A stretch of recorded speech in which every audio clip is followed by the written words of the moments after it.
Good afternoon, honorable members of the European Parliament, distinguished guests, dear ladies and gentlemen. On behalf of the Secretariat of the European Parliament Intergroup on Climate Change, Biodiversity and Sustainable Development, I'm delighted to welcome you to today's online event, where we will be addressing the topic of boosting innovation for the future and sustainability of our oceans, looking specifically on the road to Lisbon. Lisbon is, of course, where the 2022 UN Ocean Conference is hosted next week, as I am sure we will be hearing more about as we progress into our event. Before we start, I would like to thank hosting MEPs Ms. Catherine Chabot and Maria da Graça Carvalho, both co-chairs of the European Parliament Intergroup Working Group on Ocean Governance. So thank you very much for your active engagement in all steps of the event organization. At the same time, on behalf of the Secretariat of the Intergroup, I would just like to provide some housekeeping rules for our audience. Specifically, I'd like to invite participants to send us your questions during the event. For that, you can use the Q&As box of the platform that should appear at the right-hand side of your screen. And in doing so, of course, please make sure to choose the all panelists option. And within your question, you can also note the speaker to whom the question is best addressed so that we can facilitate a fruitful discussion to follow. Once again, thank you all for joining us today. And with no further ado, I'll pass the floor to MEP Ms. Maria da Graça Carvalho for her opening remarks. Thank you very much. Good afternoon. I would like to greet and to thank the Intergroup Secretariat for this organization. I also want to welcome all the participants on this debate and thank them from, I know that this week is a very busy agenda due to the Lisbon conference next week, and you have found time in your busy schedule to be with us to discuss this, I would say, a kind of preparation or road away to Lisbon. It's also a pleasure to me to co-host today's event with my dear colleague, Mrs. Chabot, very well known on this subject that we admire very much as a woman of the sea, I would say, and everyone that is listen to us online. So, as it was already said, we are less than 1 week ahead for the very important conference on the UN Ocean in Lisbon, in my own country, the city where I live.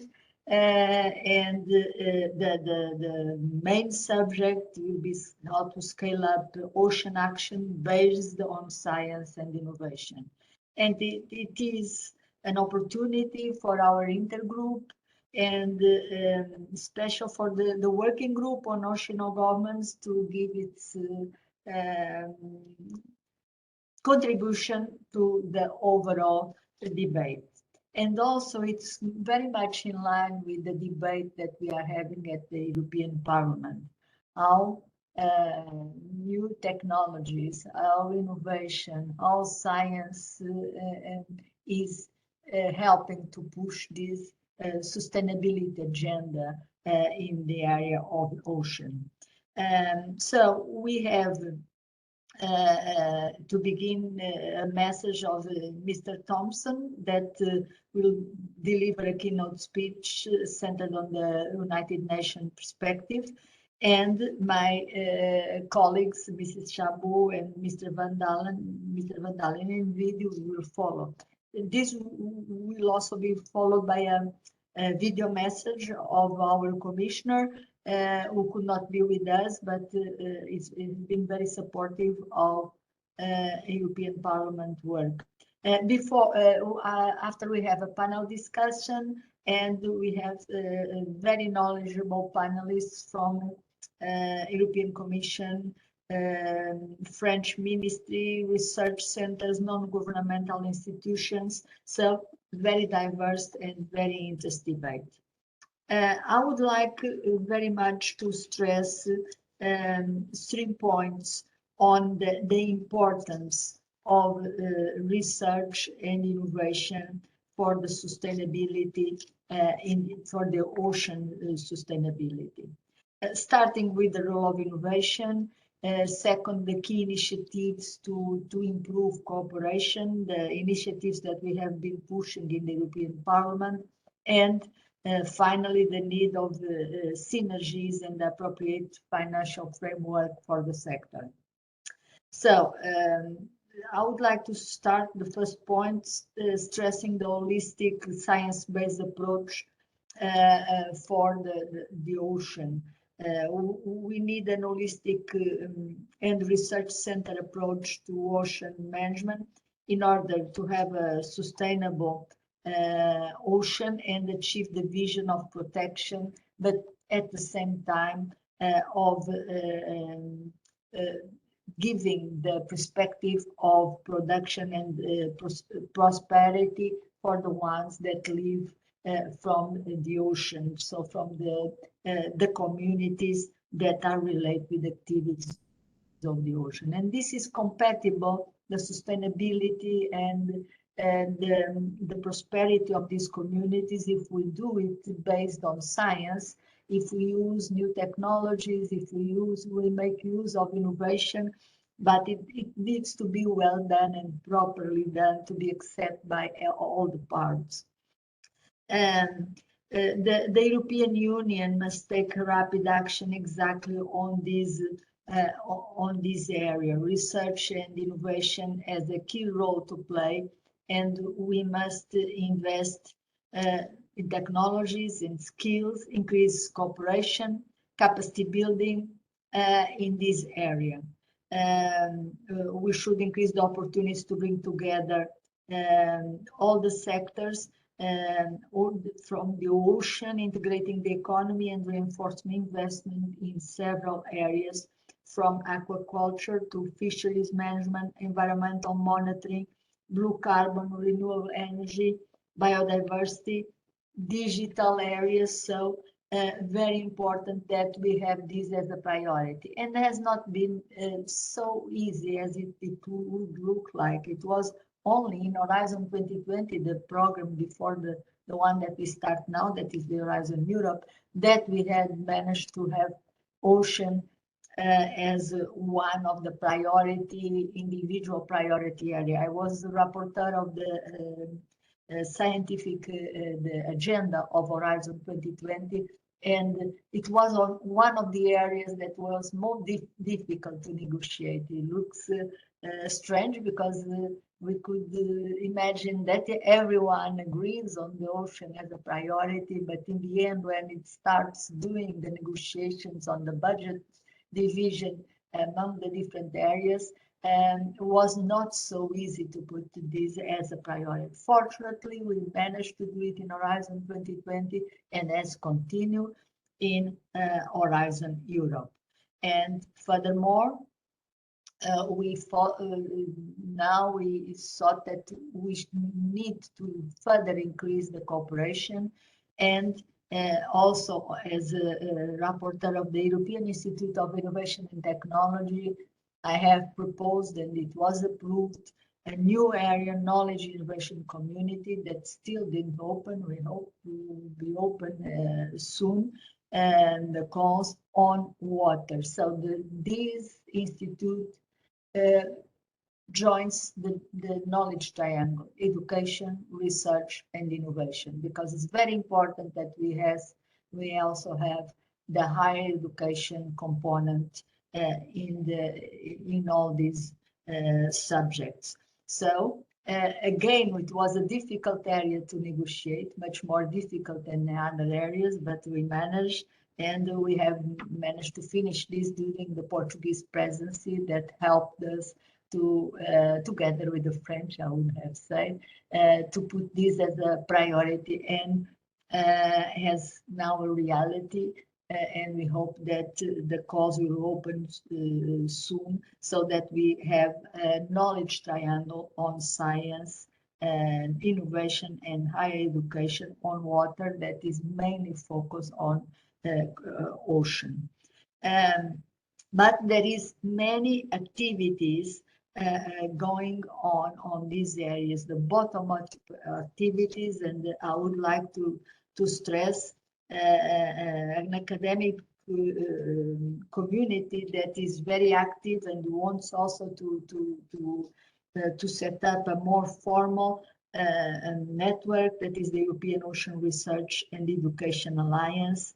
That it's very interested also cooperation on higher education, research and innovation. It's very important to avoid fragmentation and to advance the research and innovation and also higher education in these fields. However, in our role in the European Parliament, we have to make sure that the best knowledge, the findings that come out from the scientific community are translated in our legislation and in our funding, so in our political agenda. And for that, we also need to have the acceptance of the sector, both from the fishery sectors or from the aquaculture sector. So it's very important that we explain that events like this, that we show that to have a science base and to have new technologies is useful for everyone, for all the parts, and we can advance and to be more sustainable if we use these tools. My last point is the need for proper resources and effective synergies. We still do not have, even putting priorities in Horizon Europe and in the EIT, we still do not have proper resources that this sector requires. We need to continue to push for this area to be better funding. And meanwhile, we need to do synergies with different funds. There is not only the research funds that are available. We have an European Maritime Fisheries and Aquaculture Fund. We have the regional funds that can have priorities in most member states, consider ocean as a priority, and we have the recovery and resilience mechanism. So all that we should try to put together to align in order to make sure that the big priorities and big challenge that we have in front of us in the area of research and innovation in this area are properly funded. To conclude, I think that is one of our most important tasks is building a sustainable ocean economy. And from my side, as a member of this intergroup and vice president of the PESH, and with a lot of responsibilities in research in the ITRE committee, you can count on me to push scientific research, data collection, the use of technologies, innovation, in this sector, so that we have a more sustainable sector that is good for everyone. Thank you very much. Thank you very much, Ms. Carvalho, for setting the scene with regards to the discussion to follow, underlining the key importance and also the timely nature of today's event.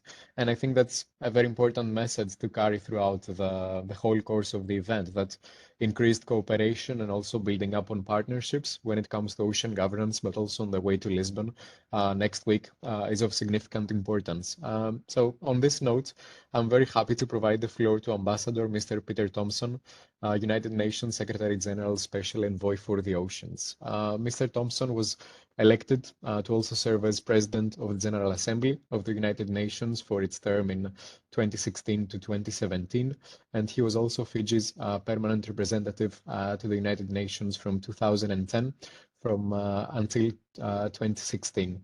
So, Mr. Thompson, we had the pleasure to also meet in the context of the World Conservation Congress in Marseille some time ago. It was in September 2021, and although it seems back in time, I have to admit that I was very inspired by your key messages on the good work and progress done at international level, but it seems that there is even more opportunities now going into Lisbon. So I'll just leave it on you to connect the dots when it comes to leading us all the way through Lisbon. So thank you very much.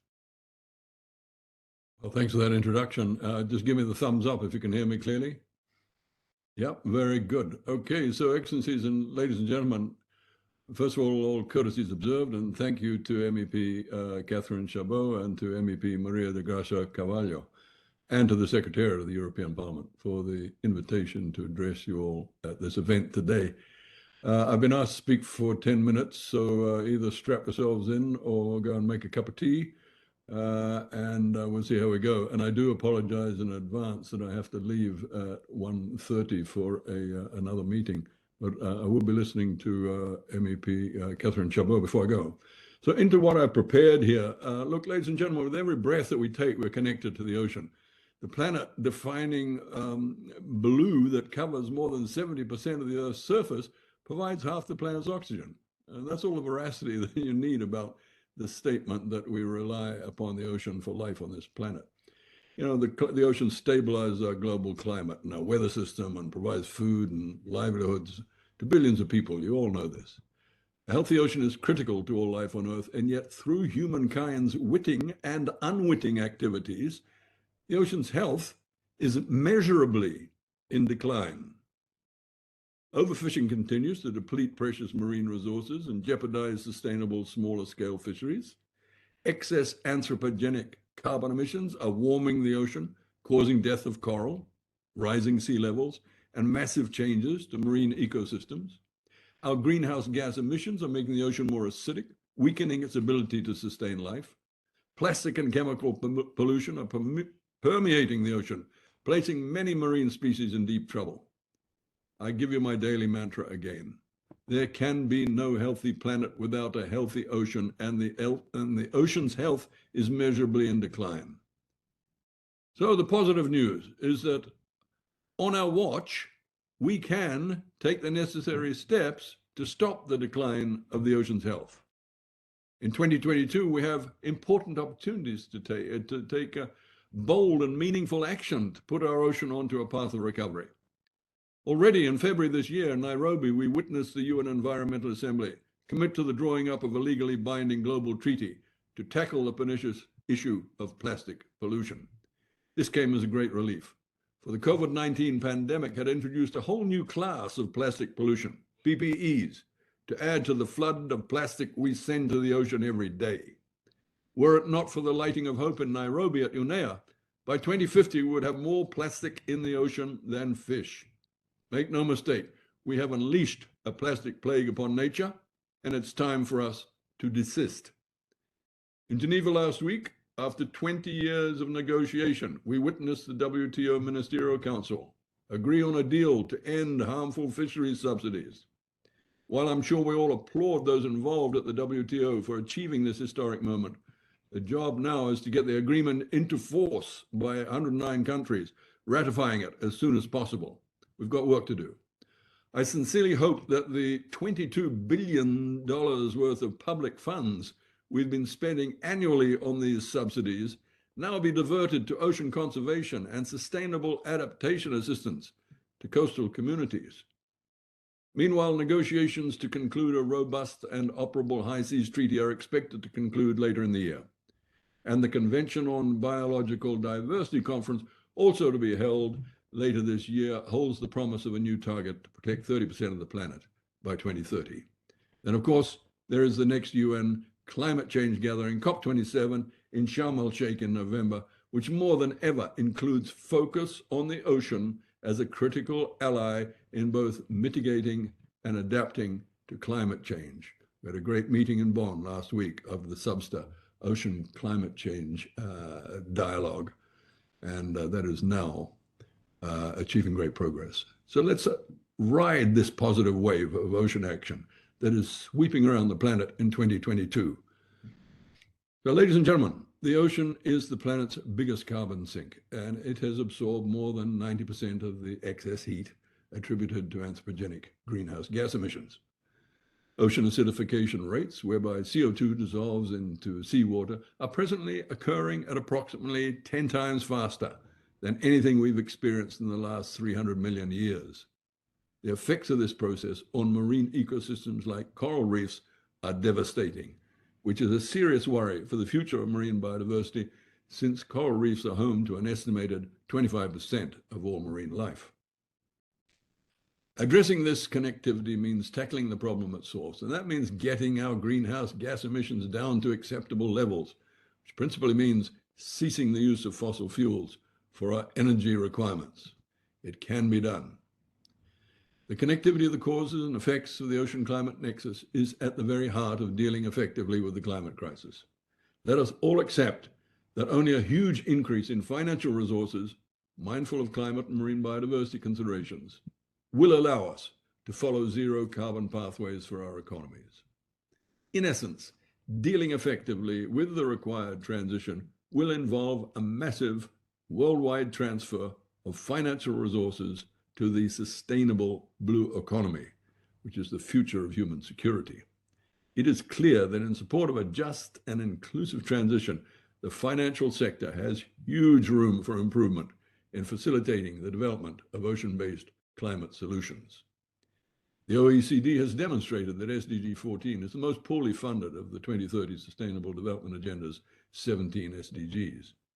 There will be heavy emphasis on correcting this deficiency at the forthcoming UN Ocean Conference, particularly at the Sustainable Blue Economy Investment Forum on 28th of June.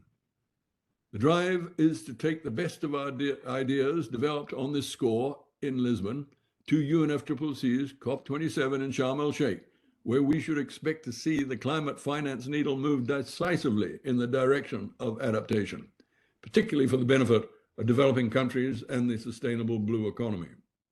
In terms of transition to renewable energy, the ocean will supply us all the energy we need through offshore wind and wave and tidal power.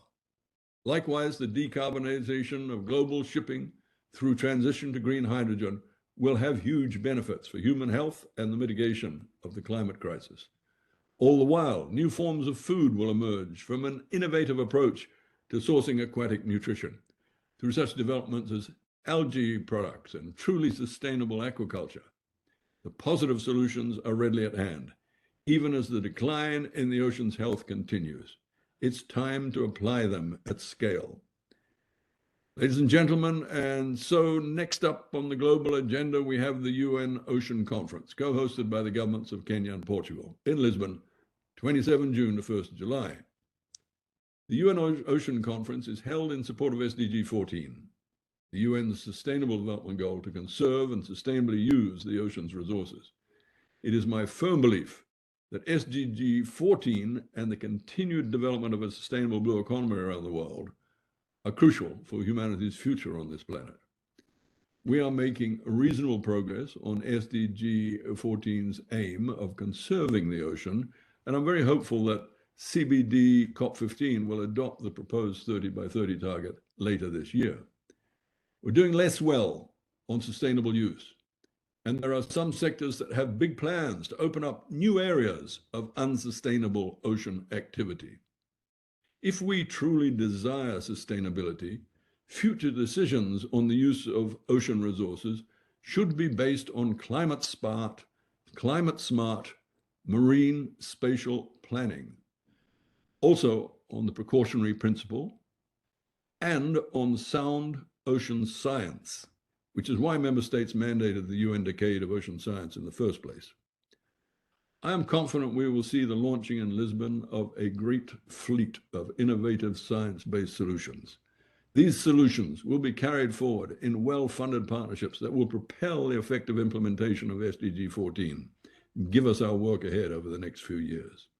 I'm urging every attendee to bring the best of their ideas and resources to the UN Ocean Conference in Lisbon. We need all hands on deck and the spirit of partnership to pull up the ropes.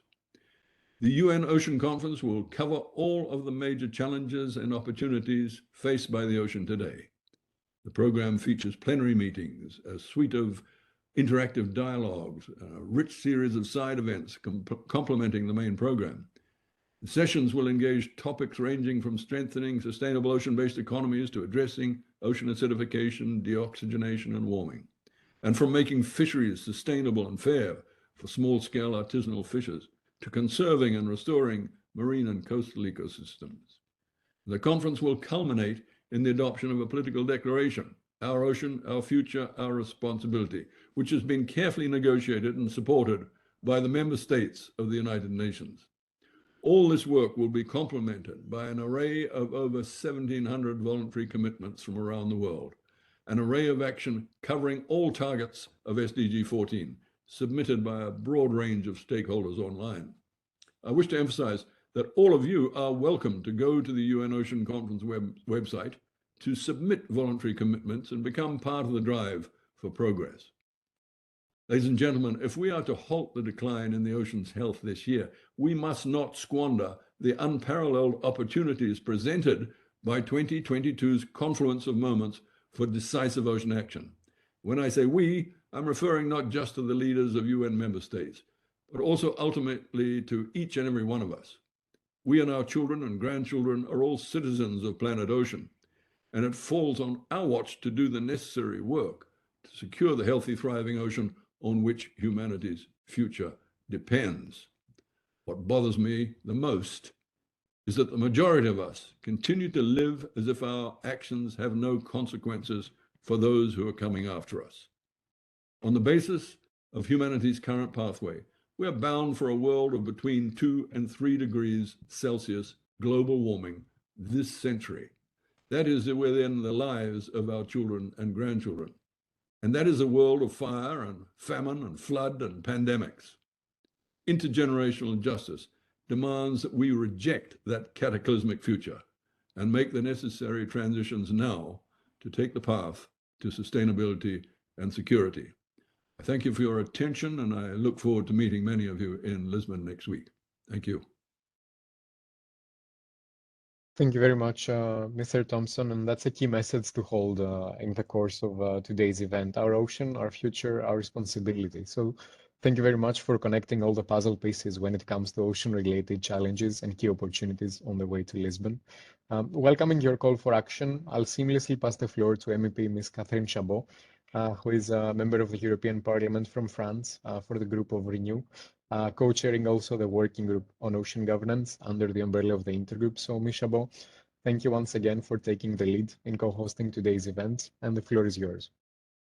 Thank you very much. Good afternoon to everyone, and many thanks to the intergroup and to my colleague Maria Carvalho for the organization of this event.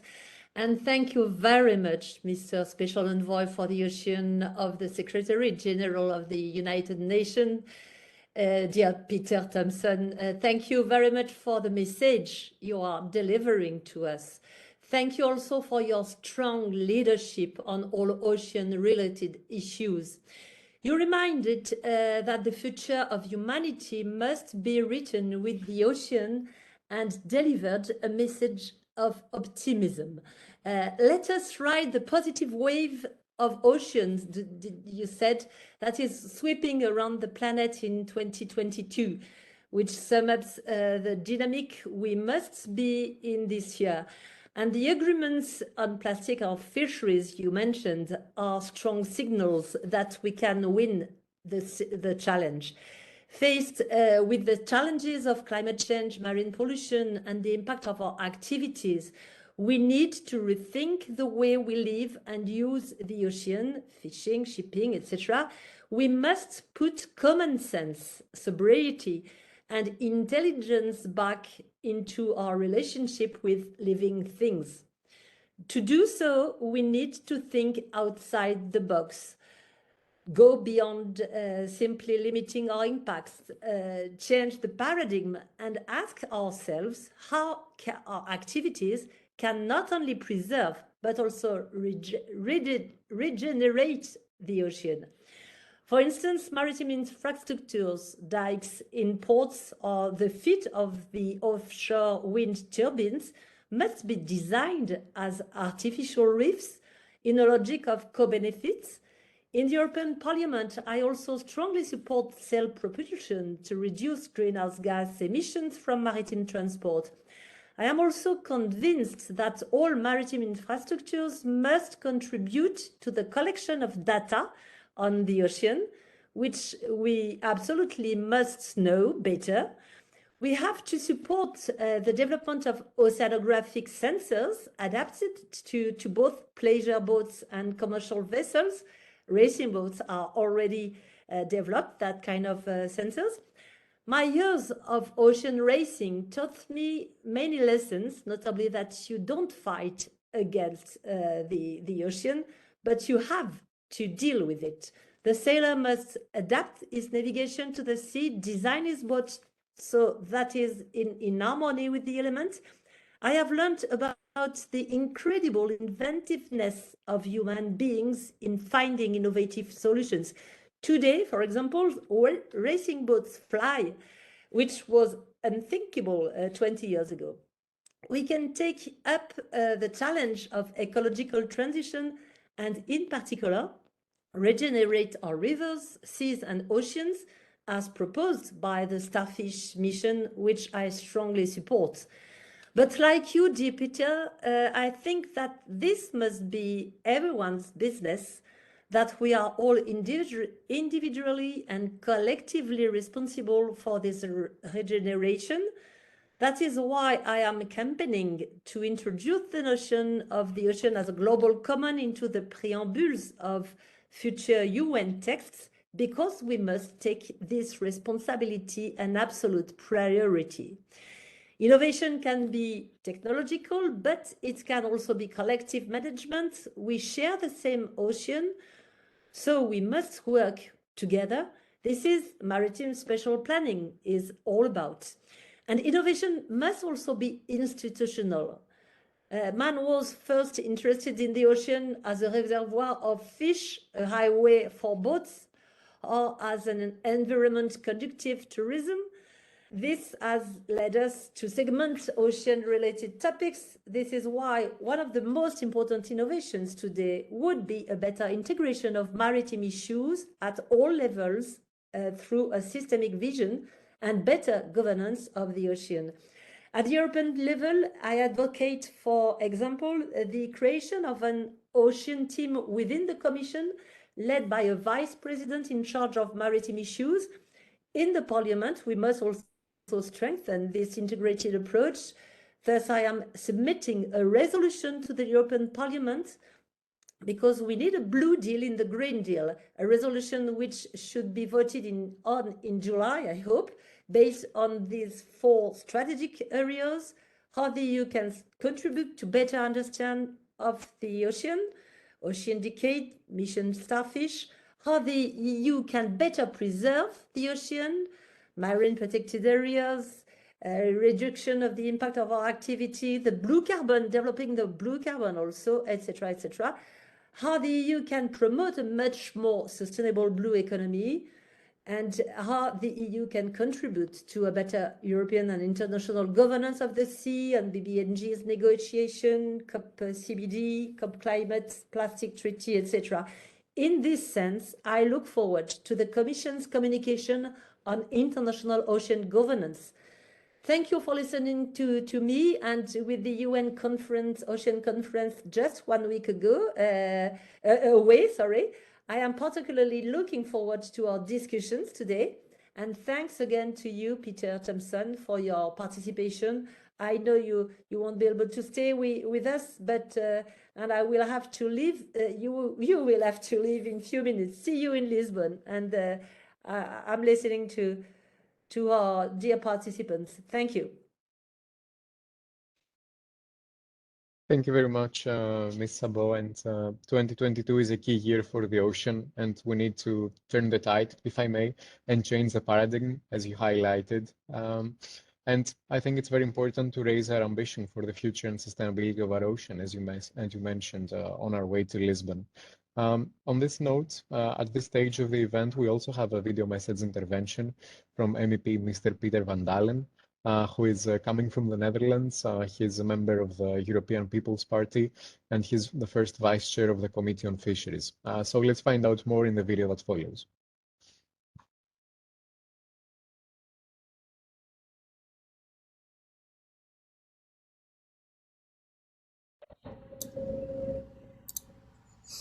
I want to thank you very much for inviting me to say some words on this important conference, because we all know that the road to Lisbon is really, really important. What we see that often fisheries, agriculture is underestimated, and we know that oceans and the temperature and the quality of oceans is really vital for our whole planet. We also know that fisheries is important. We have many sustainable fisheries, for instance in the North Sea, where the level of fish is really at a very positive, sustainable level. And we see also that fishing companies do a lot to improve the quality of the sea life. For instance, with a project called Fishing for Litter. Fishermen and women who go onto sea days and days to take out all the litter from the sea. Fishermen and women are also very interested in sustainable fishing gear, and in that sense we have really a very positive gear called pulse fishing. Unfortunately, the European Parliament decided by a majority to ban this way of fishing, this fishing method. But I think we should reconsider this decision, because the reduction of fuel consumption, the reduction of CO2 and the sustainability and also the target fishing is really ideal with pulse fishing. So we should reconsider the introduction of the pulse. And we should keep in mind that we need a fishing community in Europe, in the cities and regions of Europe. Because should they, I hope not, but should they disappear, then you and I, we will eat fish imported from China, for instance, within 5 years. And the Chinese do not fish sustainable. The Chinese on board do not have good measures for the personnel on board. So let's stay and stand close behind our fishermen and women. We need European fishermen and fisherwomen, and that should be the goal of our policies, because the fishermen and women know how to keep the seas in a proper way. It is their life, it is their income, it is their future. So let's combine together with them to stand for cleaner and healthier seas and oceans. Thank you very much. I wish you a very good conference.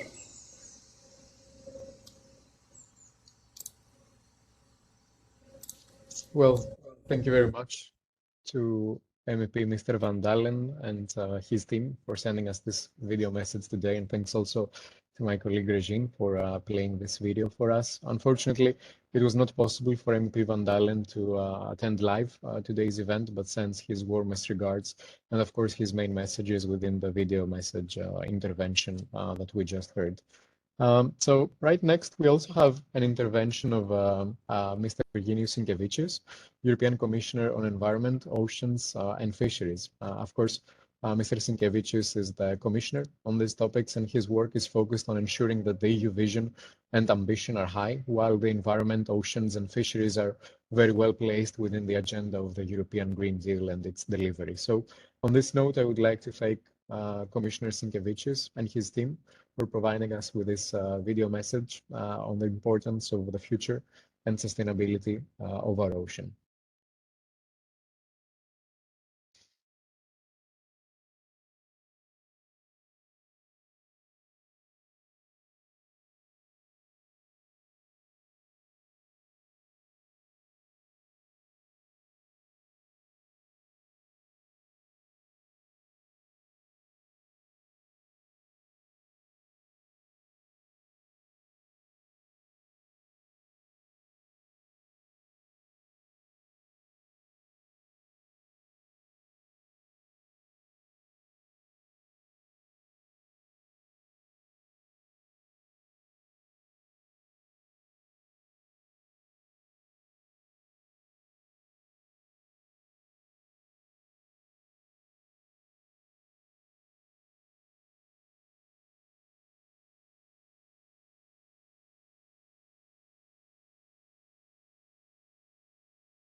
So thank you very much to Commissioner Sinkevicius and his team for this very important message on the key vision and work of the European Commission when it comes to innovation for our ocean on such an important year, 2022, for our ocean. So at this stage of the event, let's dive into some best practices as well, as we will be hearing more from Mr. Gavin Wright, Secretary General at the International Windship Association, followed by Mr. George Canal, Industrial Director at Phil and Fab.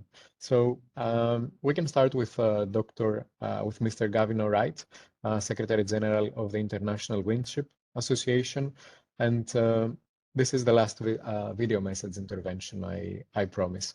Mr. Gavin Wright is the secretary of the organization and sits also on the International Maritime Organization Technology Cooperation Center and is a non-executive board member also for the World Wind Energy Association. So let's find out more in the video intervention that follows.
Thank you very much to Mr. Alright for his video message intervention. And on behalf of the Secretariat of the Intergroup, I'm also happy to let you know that later in the course of the event, we'll also have the opportunity to welcome Ms. Lisa de Tremont on behalf of the International Windship Association, who will be there to take some questions from the audience in the Q&A session to follow. And that's, I think, a win-win situation, as mentioned just by Mr. Alright. That was very witty, if I may comment on that. And you might have noticed that I'm slightly speeding up, as I just noticed that we're running 15 minutes late. So I would like to ask speakers to follow to respect the time frame given. Starting with the one to follow right next, who is Mr. Georges Canal, Industrial Director at Phil and Fab. With more than 30 years of experience in various positions, Mr. Canal, without further ado, we're very much looking forward to hearing more on your thoughts on concrete best cases and examples when it comes to innovation for Phil and Fab. Okay, thank you. First of all, I would like to thank you overall to invite me to give me the opportunity to share what's Phil and Fab, the startup, the French startup Phil and Fab, and what our purpose. I just wrote here the French company Recycle Fishing Net. We are going to see that in fact the field of Phil and Fab is wider than only the recycling of fishing nets. So next, please. Yes, okay. Here on the screen, you have all the actors that we have around our activity, starting from the public authorities, the fishing net producers, fishermen, until the customers. And the purpose of Phil and Fab is to coordinate and to add value to all these actors with specific action. To the public authorities, we propose a token solution to create a recycling network.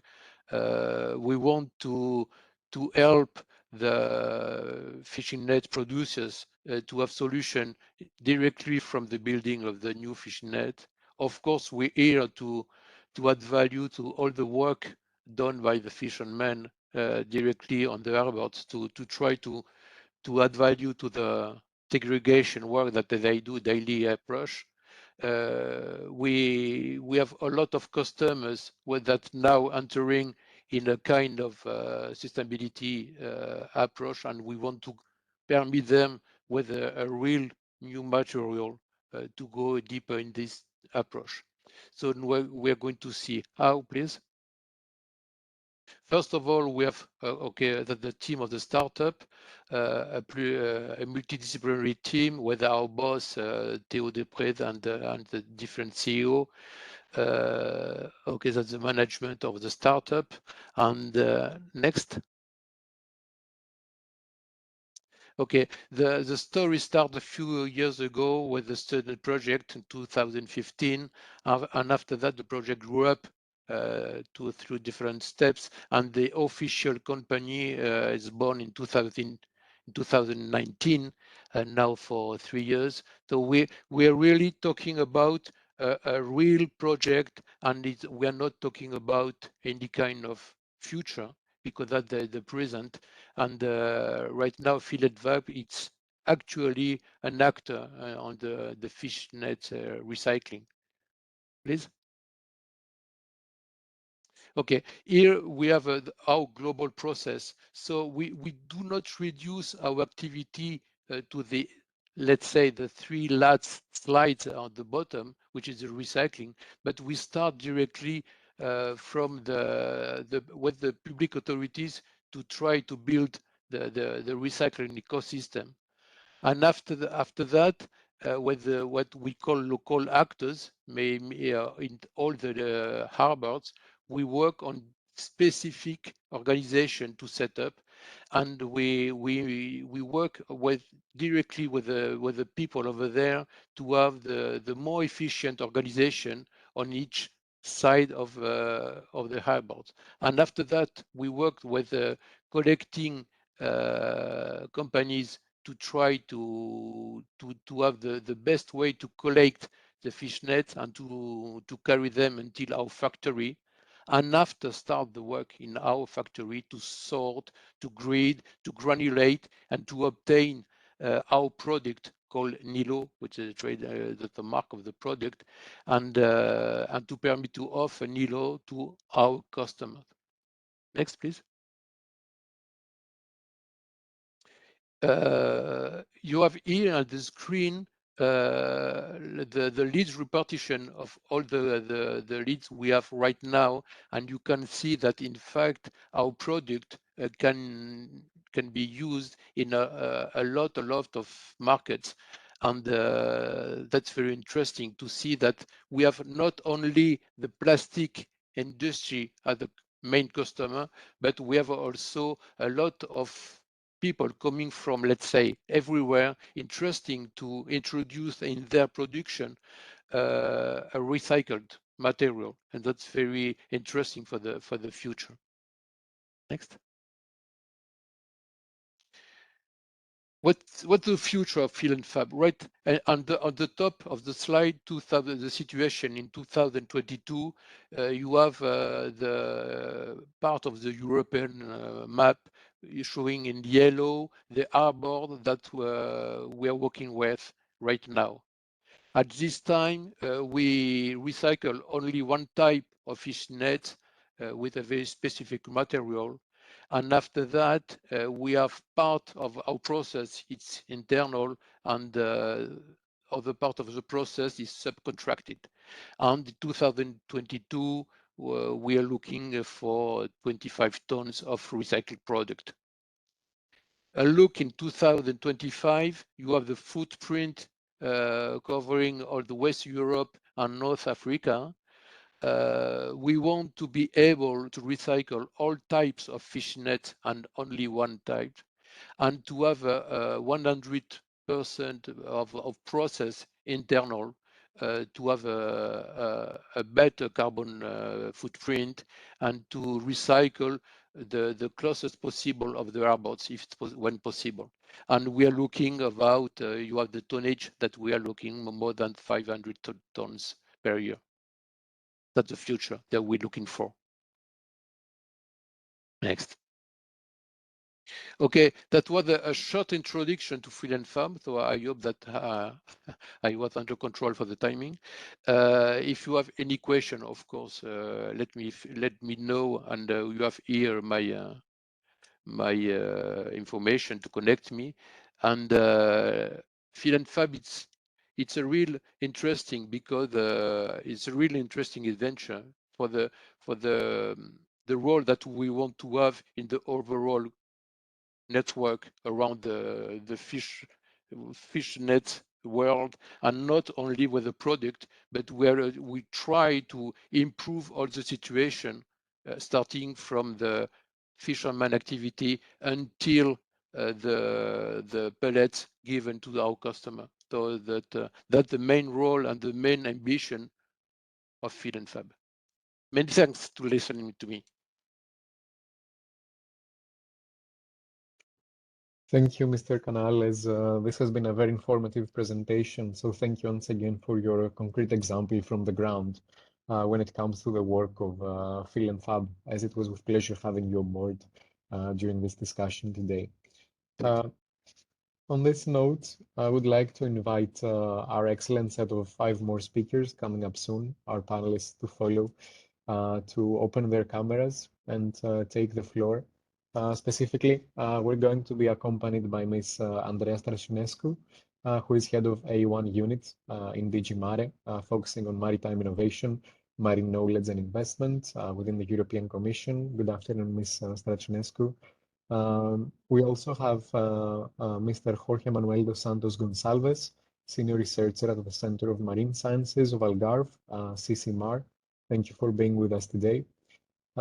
We also have Ms. Mina Epps, Head of Ocean Team in IUCN. So hello, Ms. Epps as well.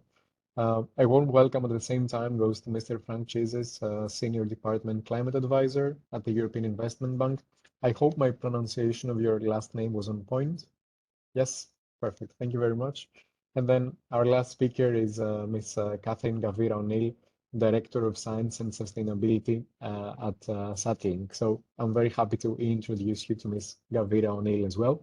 And maybe to stimulate the discussion, I would like to ask speakers, perhaps following the sequence of our agenda for today. So starting with Ms. Strashinescu, why boosting innovation is so important to you when it comes to discuss about the future of our oceans? Good afternoon, everybody, and thank you very much for the invitation.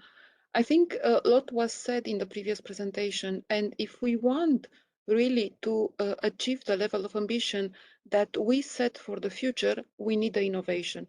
We heard about shipping that needs to be decarbonized, but also not to be forgotten that we need reliable and regular sources of electricity. If we look at the energy from the sea, for sure that tidal and wave need more support in order to be able to provide this regular and reliable source. So we need innovation. We need also more food from the sea, but we need innovation in a way to be able to cultivate and to harvest everything what the sea is producing, moving from a labor-intensive industry, moving it into the digital age.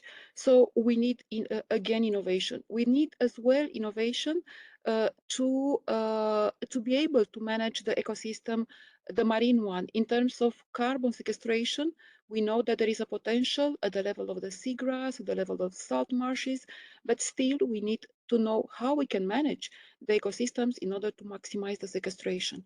And there are a lot to be mentioned. What I wanted to add is that because it's the road to Lisbon, next week in Lisbon, we are going to launch the charter for the mission Restore Our Ocean and Waters.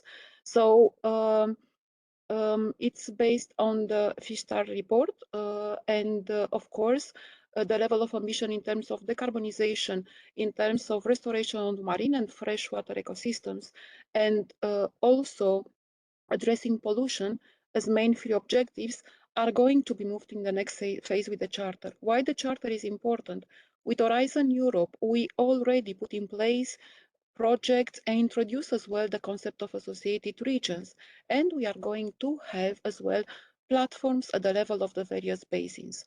The objectives, the three ones that are mentioned, are important for all Europe. So we want with the lighthouses to be able to engage, and this will be the role of the charter, as many as possible regions, cities, various stakeholders, in order to look at what is the innovation needed and build together solutions in order to be put in practice. So if we want, as I said, as I started, to transform the way that we are addressing the ocean, we need the innovation. But this cannot be done, I would say, separately. We need to work together. And we hope really that after the charter is going to be launched in Lisbon, more precisely on 30th of June, we'll be happy to communicate to everybody how you can engage, how you can join in order to be able to build the solutions that we need for our future. Thank you very much, Ms. Strashinescu, for setting the scene. Perhaps any intro remarks from Mr. Gonçalves as well on why innovation is so important for you? I think Mr. Gonçalves is muted. Good afternoon. First of all, thank you very much for the invitation. In fact, boosting innovation is needing for improving at least maintaining the health of our oceans. This good state of the ocean is responsible for the regulation of our climate, and the ocean has proven to have a huge capacity and resilience. But surely we have it has a breakpoint that we should not cross. It is always good to remember, I think Peter Thompson remembered us, that life starts in the ocean, and that the oxygen that we all breathe right now comes essentially from the oceans. And the ocean, of course, also provides food, water, raw materials, energy, routes, and leisure. So saving and maintaining the ocean is a basic mission for the human civilization. I would say that innovation is needed not only to slow down the climate change and mitigate its impacts, to reduce pollution, to decrease overfishing, but also to produce new medicines, new products, new materials. and even, as someone says before, new food items and plenty of renewable energy. And also, and this I think it's for the first time, to produce a complete map of our seabed habitats and better conserve and preserve them and its biodiversity and all the other ecosystem services that it might provide. Artificial intelligence will play, and is already playing, by the way, a major role in this innovation, for sure. But I want to state that for me, the most important innovation is not technological, but is more social. It will start in land, in our mindset, in our behavior, in our actions, and the way we are organized. The exponential human population growth that we are facing now and the economic models that we follow based in continuous growth, together with the common top-down managing systems, do not seem appropriated or even compatible with the resources and capabilities of our planet. And we still only have this one, I would say. That's why I think it's so important to boost innovation. Thank you.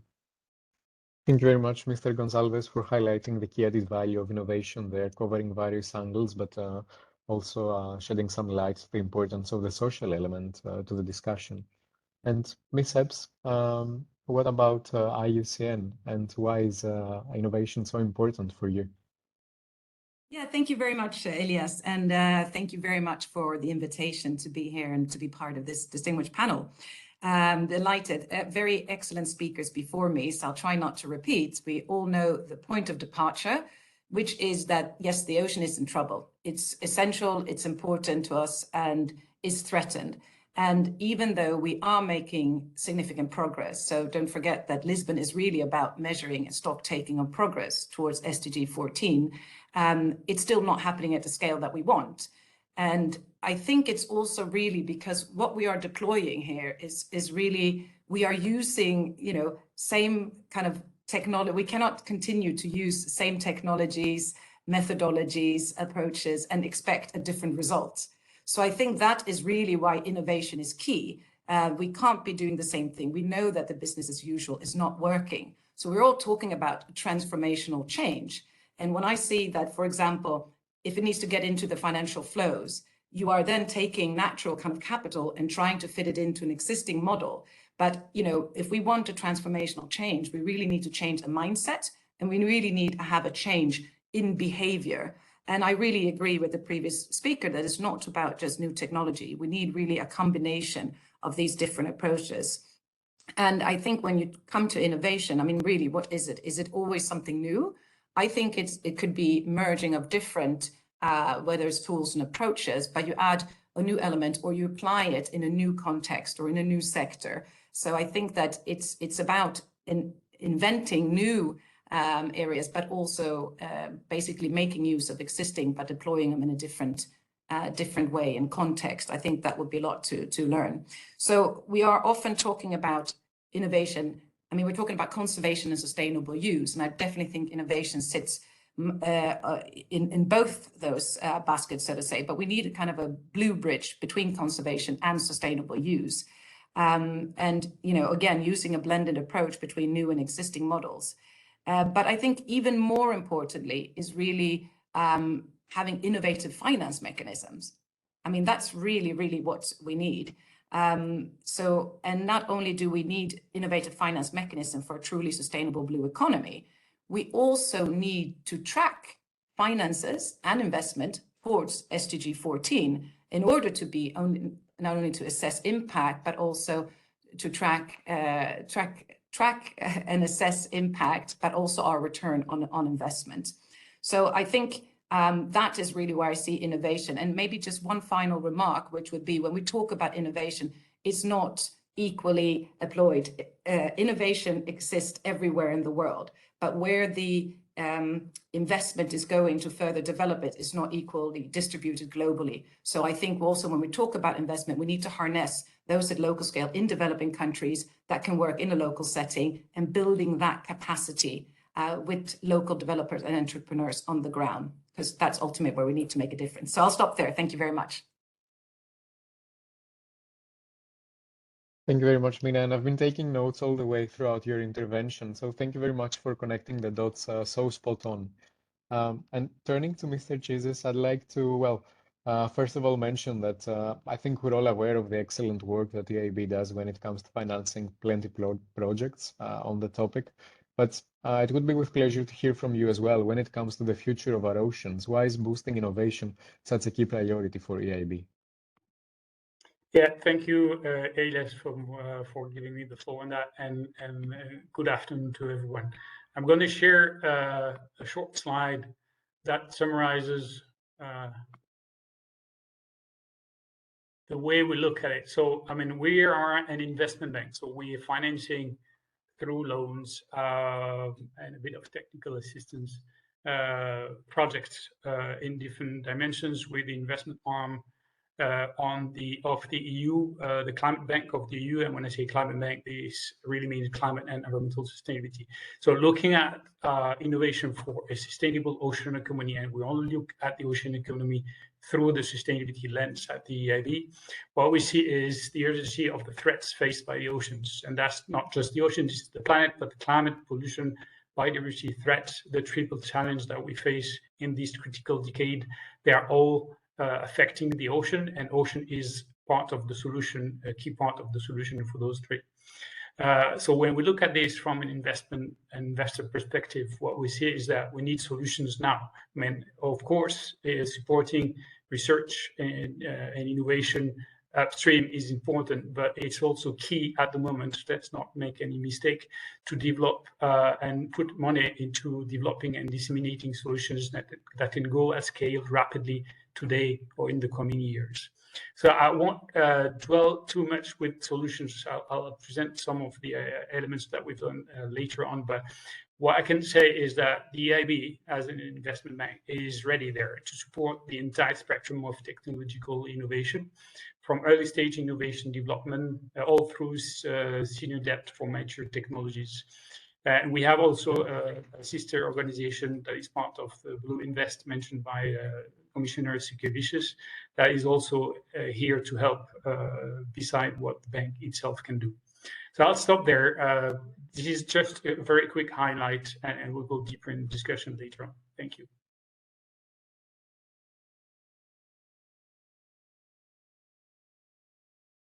Thank you very much, Mr. Jesus, on your remarks. And last but not least, Ms.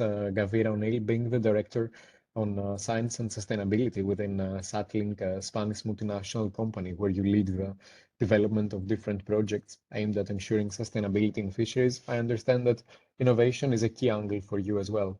So could you please walk us through your remarks on this point? Definitely. I think innovation is kind of at the base of everything we do. Well, and first off, before I continue, just thank you for letting me speak here today. It's been really great listening to all the previous speakers. And so along those lines, I mean, we've already heard, obviously, it's no secret that the worlds today are facing challenges that they've never faced before.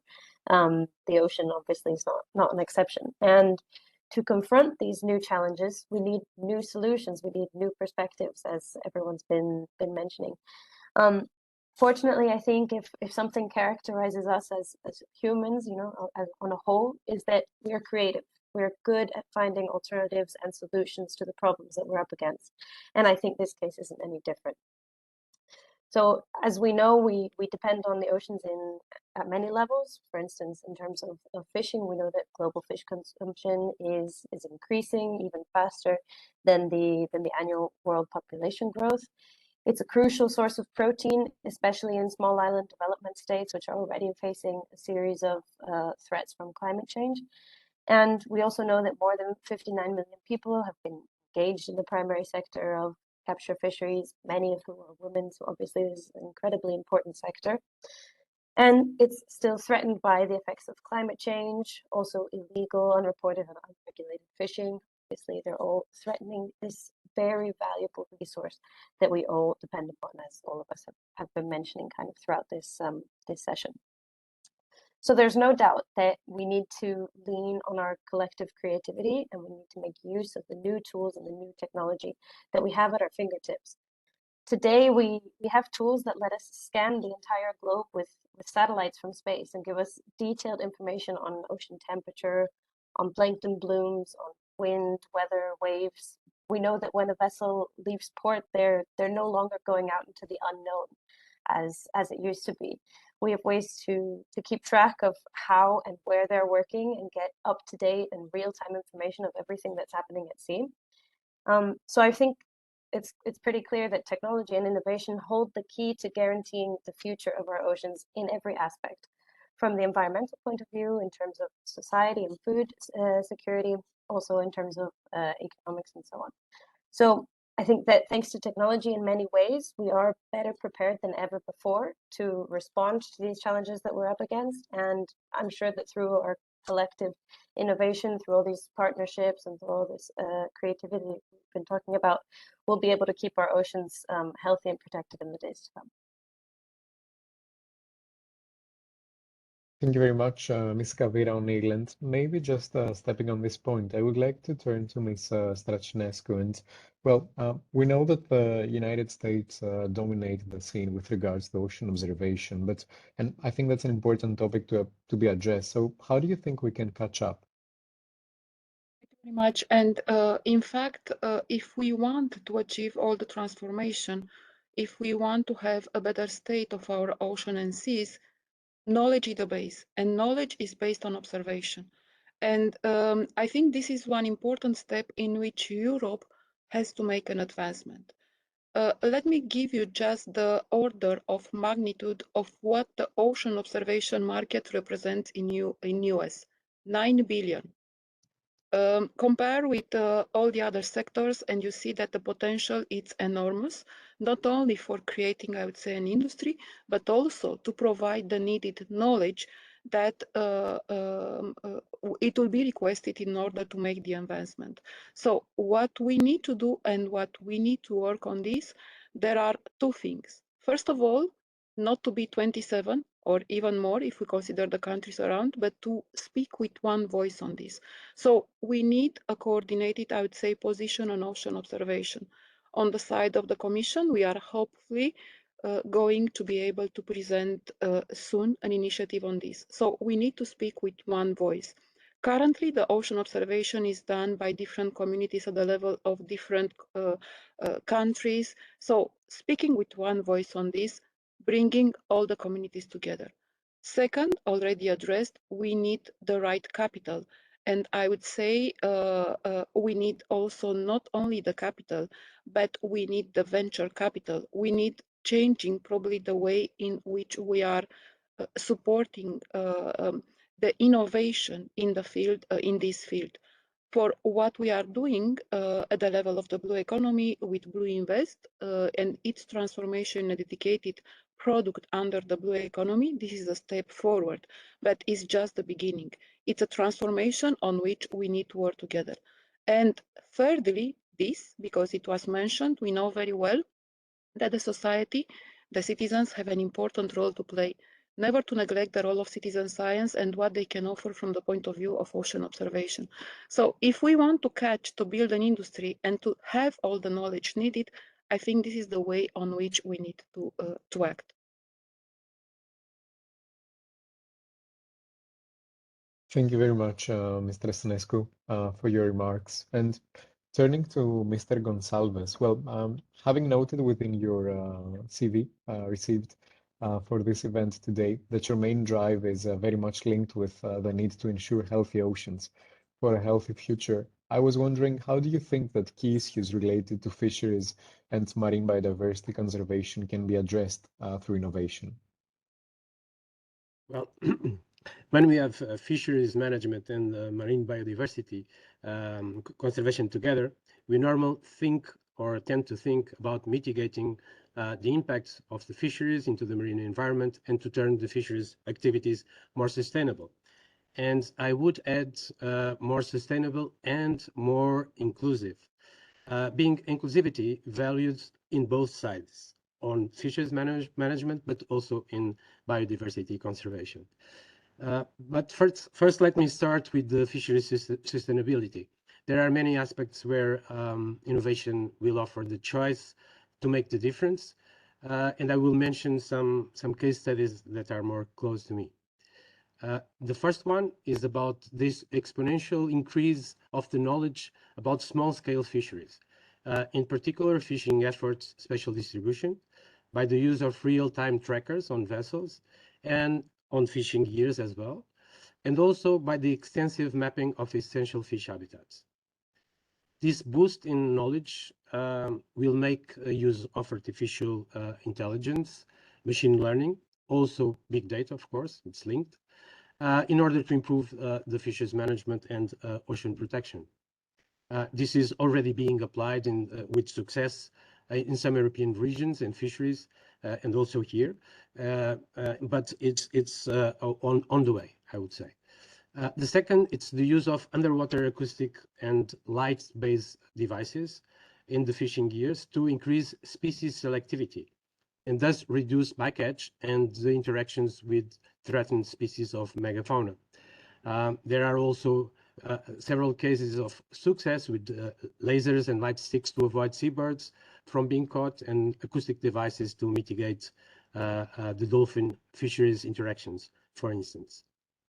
The third, it's a little bit different. It's about the market. So it's to adopt blockchain to provide traceability from the point of catch to final consumer. So removing here the illegal and unethical seafood from the supply chain so that consumers can scan their QR codes with their smartphones, and helping them making more informed and responsible seafood choices. In this, fishers can actively participate as well in this process, interacting with traders and consumers, and having markets and weather information that will help them making informed decisions on where, when, and how to catch. In terms of inclusivity, there are several degrees of involvement interaction of government and fishers. But innovative co-management with a solid scientific basis seems to be a step towards sustainability through more compliance and accountability. I would say that establishing effective, fair, and well-managed MPAs, marine protected areas, which are an important tool to achieve sustainability and healthier oceans, seems to be dependent in the involvement of stakeholders from the beginning of each process. This is key. These MPAs should have baseline studies before implementation in order to allow proper future monitoring, both on an environment, socioeconomic, and governance indicators, which are the ones that are not so used till now. And thus facilitating the adoption of an adaptive co-management in this area. As for fisheries, MPAs also would also benefit from co-management schemes, considering the key stakeholders and the strong component of scientific advice. At the European level, the consolidation of an MPA network beyond the Natura 2000 is crucial for ocean protection. But even more relevant, I would say, that would be the increase of MPAs with management plans that includes no-take areas. Being these aspirations fulfilled, together with, I heard this, the restoring of priority habitats, this will contribute to innovate and improve the marine conservation system and achieve the goals of the 30 by 30, with 30% of marine areas protected and plus 10% of those with total protection by 2030. That's what I hope, and so be it.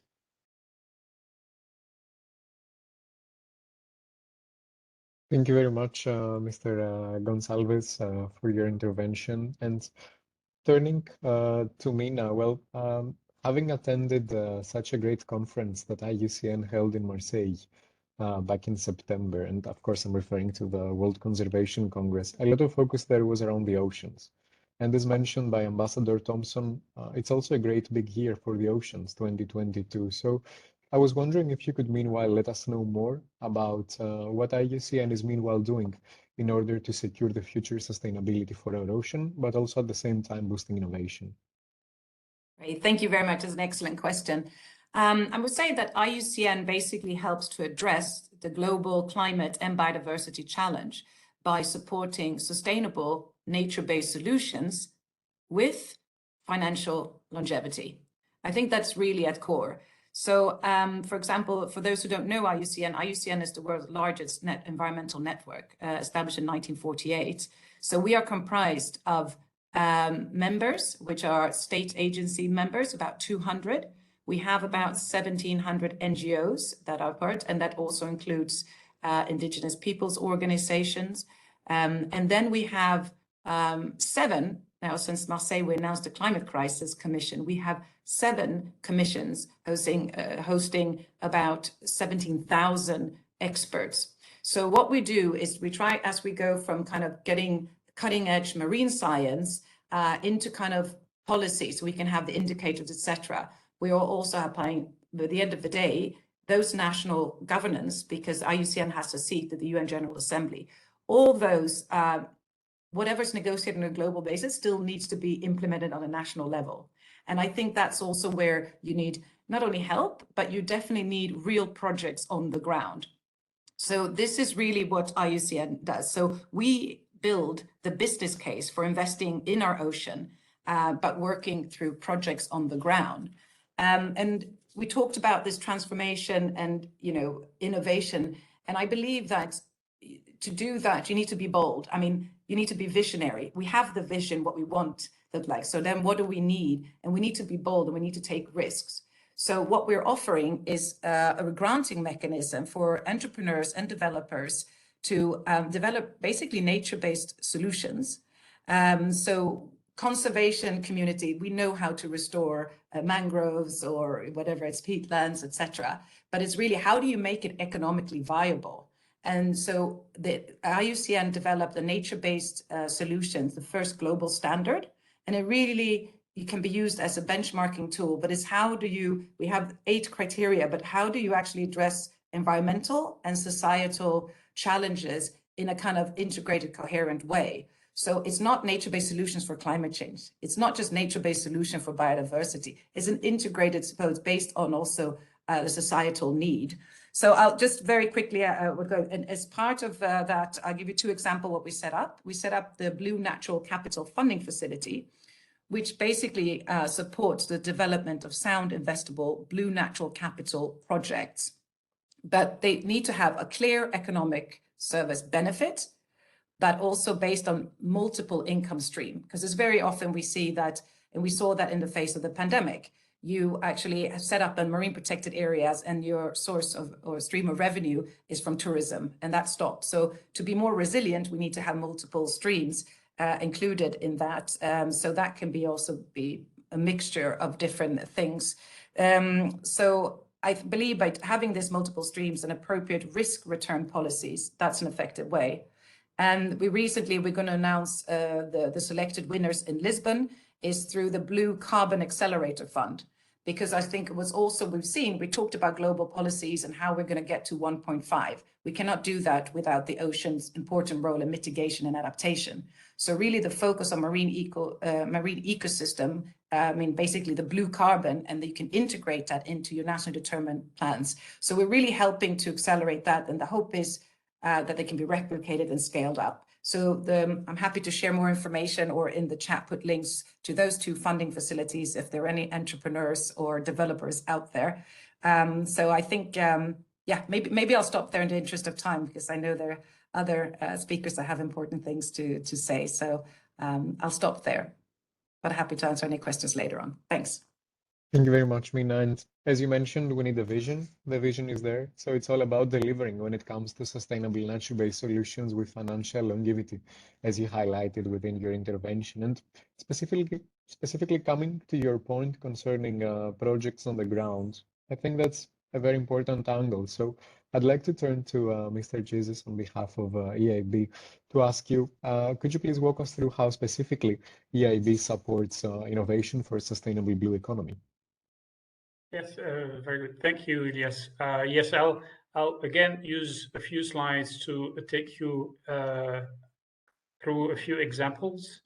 But before that, I just wanted to, in case, I mean, not all of you know what the EIB does in terms of support to the blue economy. I just wanted to give you a very quick snapshot of the main initiatives we have.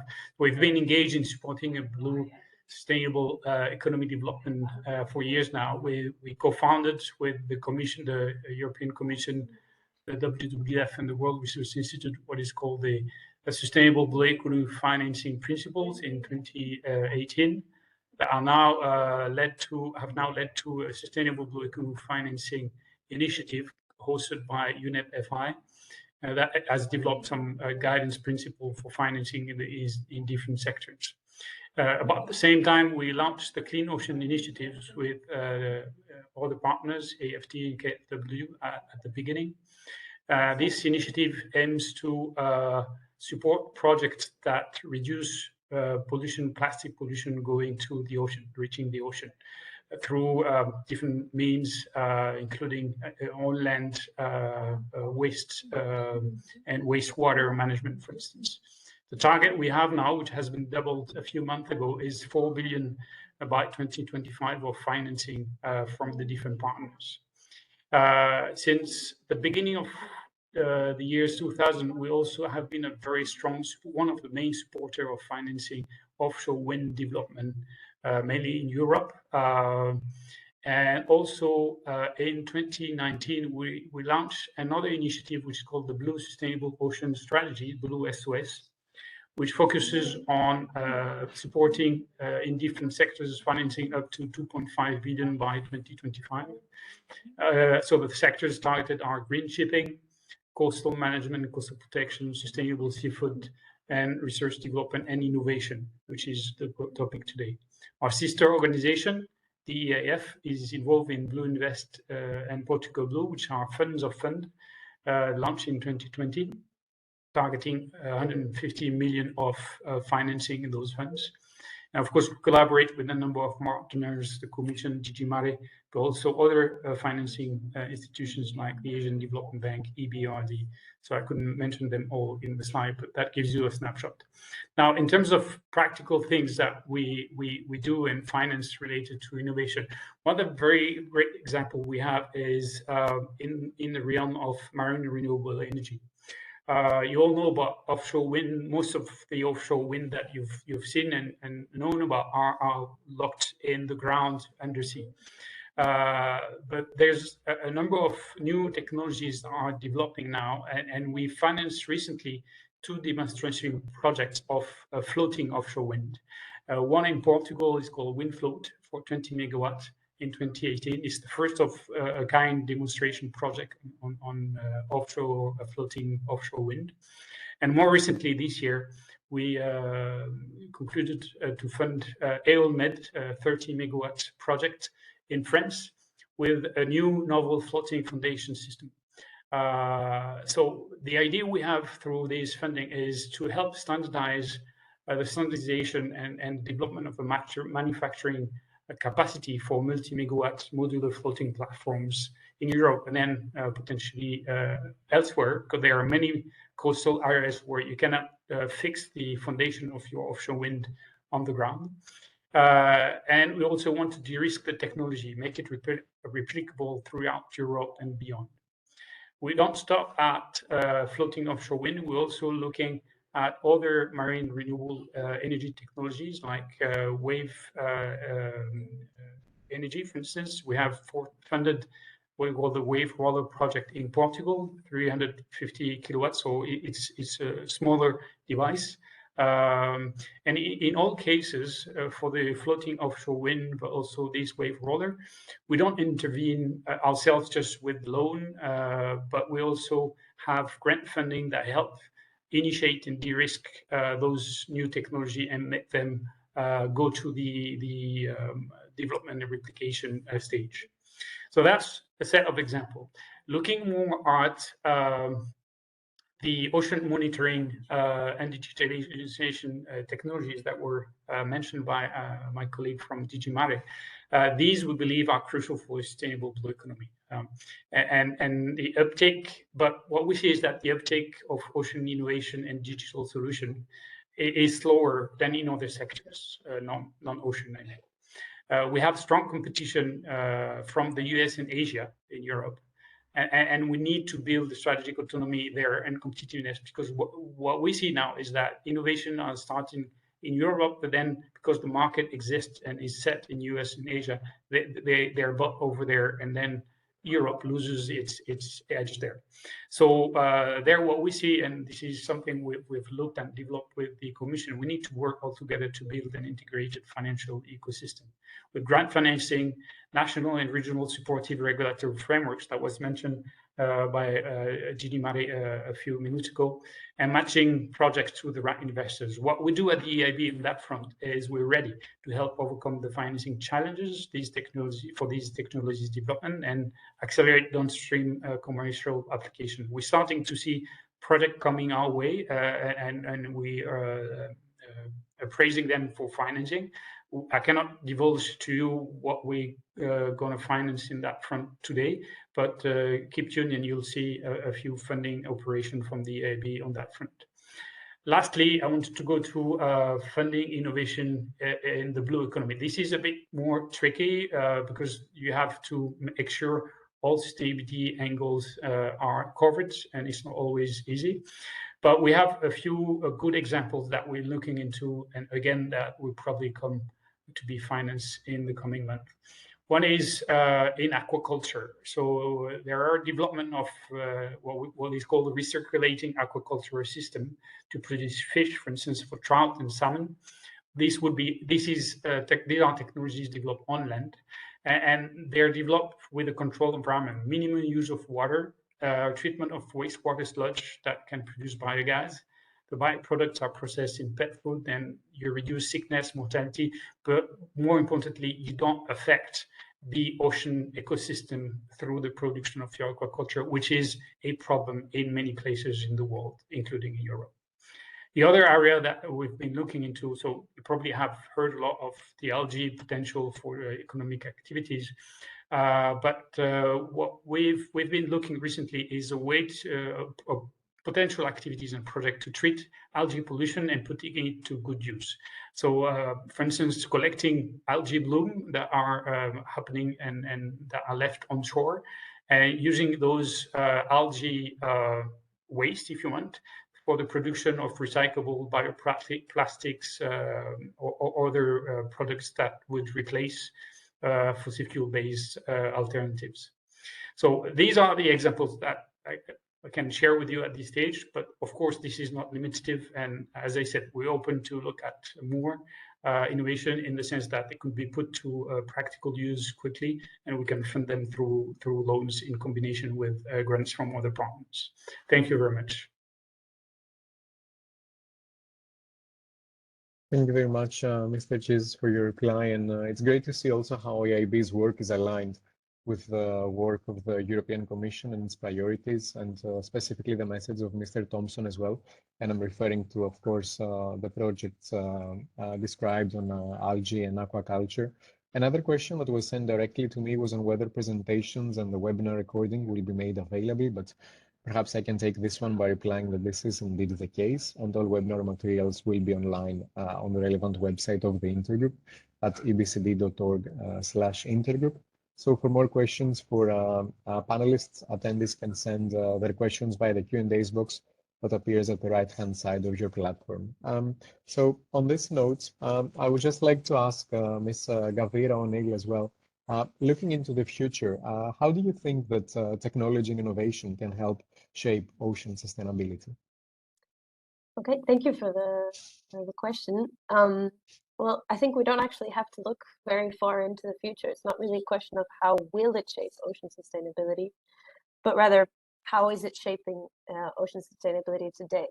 We're already at a point in time where technology and innovation are transforming everything we do, and obviously that extends to protecting the ocean.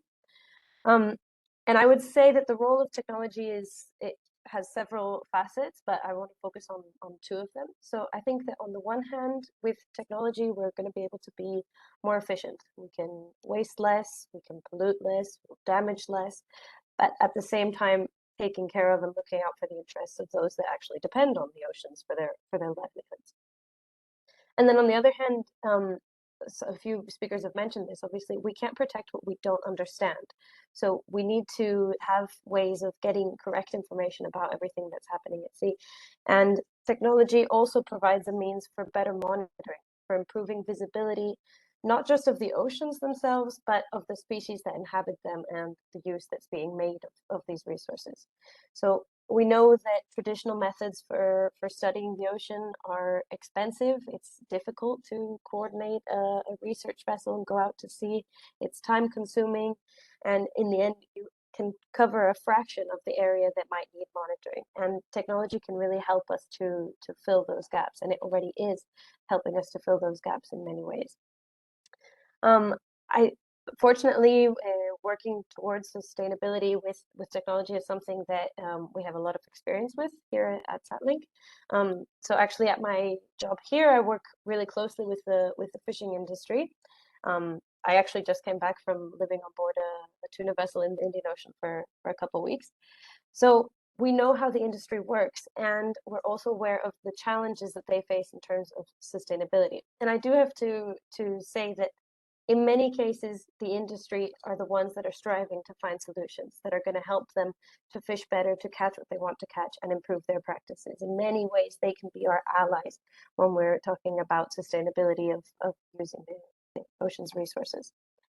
I would like to give just a quick kind of illustrative example of the sort of things that I'm referring to, and the sort of things that are actually already possible thanks to technology.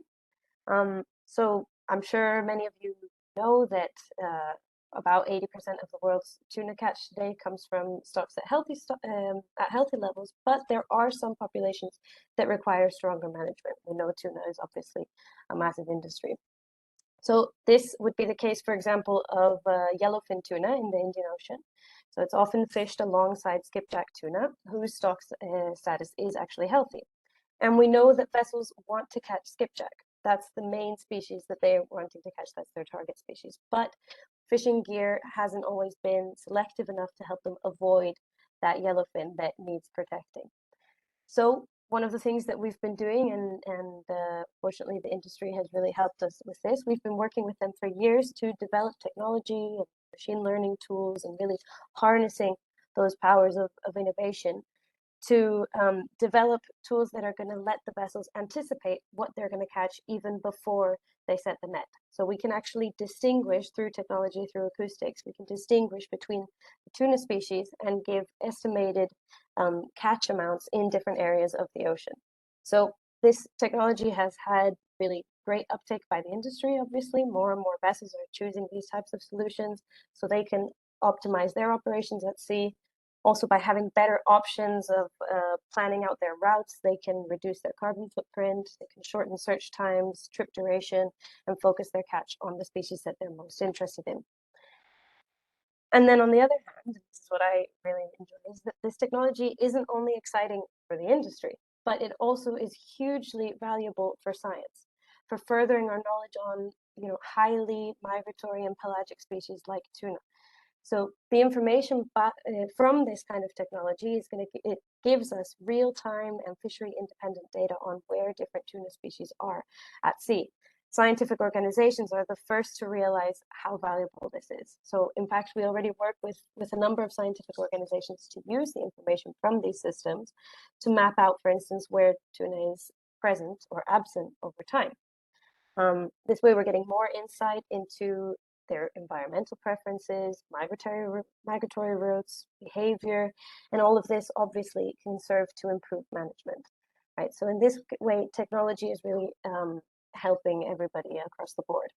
So we know that working with the industry, we now have a cost-effective method for studying vast swaths of ocean at a fraction of a cost that would be possible with the traditional methods.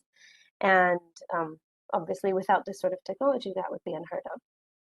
So, of course, this is only one example, right? But we know that there are many, many more. it was really great to hear about Winship and Fill and Fab solutions earlier. And there's so much more out there. It's really incredible. We know, for instance, that through remote sensing data, vessels can plan their routes. We have better algorithms that help them choose the most carbon efficient route. We can predict tropical storms, flooding events. We can identify, the likely areas where pollution is going to accumulate. And I mean, some researchers have even been looking at whales from space, which I just find mind-blowing. So all in all, I think sustainability today really depends on technology, and we don't have to look too far into the future, but it's really exciting to see what is coming already down the road. Thank you very much, Ms. Gavira O'Neill, and I'm very happy to particularly see how you're welcoming technology and innovation hands-on as a key component within your work at Satlink. Before we take some further questions from the Q&A's box, I just wanted to ask all speakers participating in this panel discussion, of course, first of all, congratulations. Thank you very much for being with us today. And then what I wanted to ask you, maybe in just one sentence, starting once again with Ms. Trasinescu, what would be your key takeaway from this panel discussion? Maybe just a keyword or just very short, being cautious as well of time limitations. Collaboration. Collaboration. Mr. Gonzalez? I think you're muted. Yes, I was. Global action. Global action. So this is already ticking all the boxes of the UN Ocean Conference taking place next week. And how about you, Mina? Well, I do not to say innovation, but I would say innovation with caution. And that is because what I've been hearing here to take away from this session is all this excitement about the different kind of new innovation and large scale, and a lot of, for example, focus on wind, offshore wind energy, etc. But I think that the trade-offs have not been adequately, analyzed and addressed in terms of kind of biodiversity loss. So that is innovation. Like, it's a bit contradictory. It sounded risk adverse when I said we have to take risk and be bold, but we have to consider trade-offs, potential trade-offs, and be cautious of that. Thank you. Thank you very much, Mina. That was once again spot on. It was longer than a hashtag, but very much on point. And how about you, Frank, on behalf of EIB? Optimism. Optimism. Yeah. All right. The reason I'm working on environmental and sustainability issues for years. I've gone through waves of desperation, optimism, desperation, and having today a set of people talking to me and to all of us about the need, the possibilities, the potential, the opportunities. Well, I'm going to come out of this meeting with a bit more ideas and optimism on what can be done and what should be done. Perfect. Thank you very much. And how about you, Catherine, then? I would say incentivization. We need to kind of prize and encourage this sort of innovation, people that are willing to take kind of this new perspective and try new things. Well, I think stepping on your replies, I couldn't sum up the discussion of the panel here in a better fashion. So I hope we carry all these messages on innovation, collaboration, and then also positivity and optimism all the way through the discussions in Lisbon. And then at this stage of the event, I'm just seeing that we only have 5 minutes before wrapping up today's event. So I'll just follow MEP's lead with regards to time management. I know that it's a very busy week with regards to your agendas, but maybe I'll just give the floor to MEP Ms. Chabot and perhaps Ms. Carvalho, if also you have some burning questions for speakers today.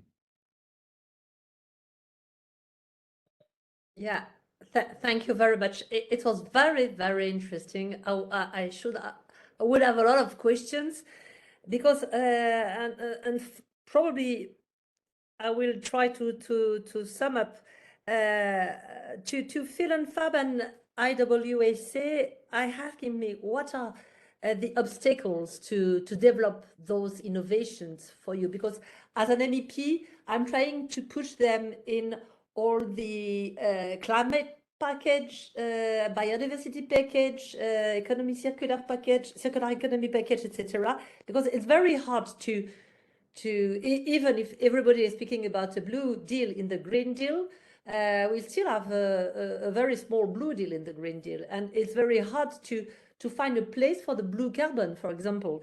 So, for example, a question to Mina, to IUCN, and probably to the DG Mare as well. How can we foster the blue carbon in our legislative works? Because I tried to put it in the LULUCF, it was impossible. My friends, my dear friends, Pascal Canfin told me that probably we should put the blue carbon in the sustainable carbon farming legislation. And EU is very poor in taking into account the blue carbon. So, and I think once something is what is key, is to change, is really to think out of the box. And Mina was speaking about tourism when it comes to the blue carbon initiative. And I think tourism, a sustainable economy should be a lever, a way to be much more sustainable and to accelerate the regeneration. And I think we should go further in that way. So how can we do, and what kind of messages would you have for us? Merci beaucoup.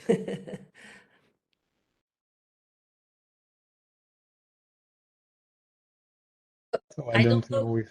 Yes. Yeah, who should answer? There's a lot of questions, but probably the JJ Marie and IUCN, and also to Georges Canal and Lise Détrimont. Thank you. Yes. Probably I could put my question that is more or less related, but with Mrs. Chabot, but in a different perspective, and the speakers can answer to the two questions together. Mine is more, how can we increase the trust of the sector, of the fisheries sector, to trust technology? There is always more than other sectors. I work in the ITRE committee with a lot of industry sectors and a lot of sectors of the economy. And what I feel in the fisheries sector is that is a bit of a mistrust on new technologies. It's not generalized, but a lot I can find that. So how can we push the technology and how to increase the trust? Thank you very much, both MEPs Chabot and Carvalho, for your questions. Perhaps we can start with DG Mare and Mina from IUCN. Yes, thank you very much. I'll try to answer to the two questions, giving, of course, probably not the perfect one, but letting you know what is already we are doing. So for the blue carbon in Horizon Europe, already there are topics looking at this. So what is needed, it's to show that it functions. And for this as well, what is needed probably to see how we can bring up the scale. The scale also considering in some cases engaging with some other parts of the world where they have similar challenges. So we need to show this, and then of course I think it will be easier to convince everybody that it functions. So this is addressed in the work program of Horizon Europe, and we are totally in line with you, Ms. Chabot, because this is extremely important. Now, on the part of the question, the second one, for the fisheries, as well in the work program for the mission, where we have the possibility to address more complex integrated topics, we bring them in. I think the way is to expose them, to have them engage, and building projects in which they can be, they can take part, they can be exposed to innovation. We are certain that they will perceive the benefits.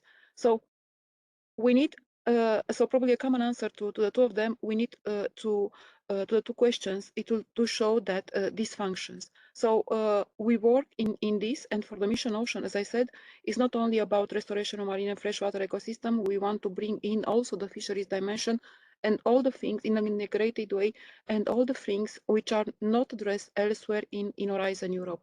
So you can count on us to do what is needed in order to bring the innovation where is needed.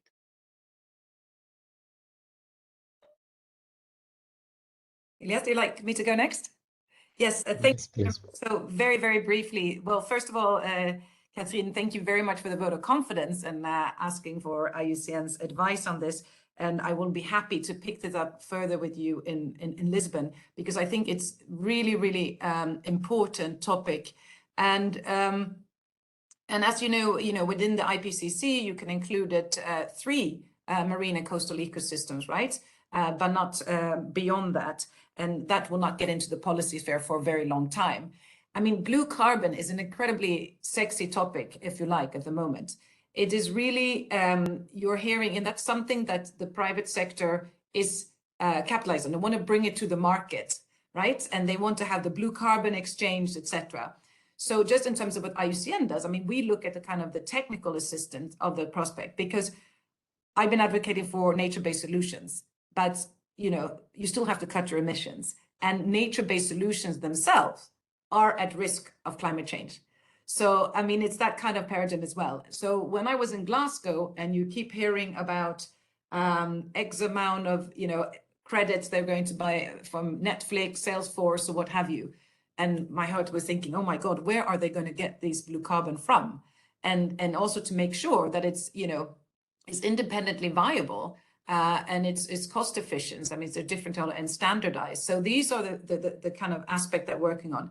And I think it's very timely, and there will be this expert and the working group coalition taking place in Lisbon. So I'm happy to share those details. But I think the main thing now is to have, there is this working group.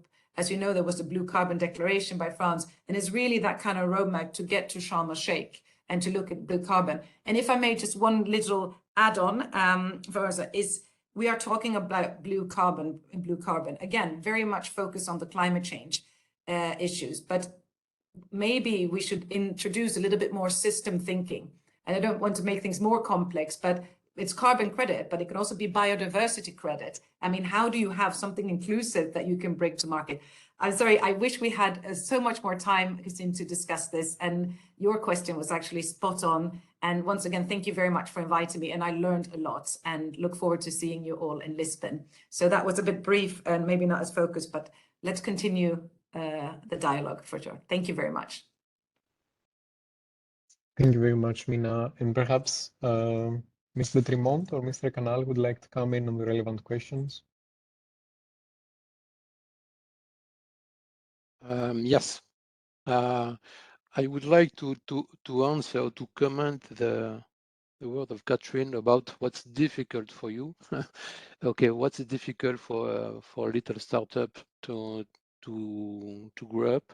First one, I would say it's the difficulty that we have to implement an efficient network from the airbirds, because every time we start with a new airbird, we start a new story, and it takes time and it's quite difficult. Maybe we will need a kind of global frame to try to go faster.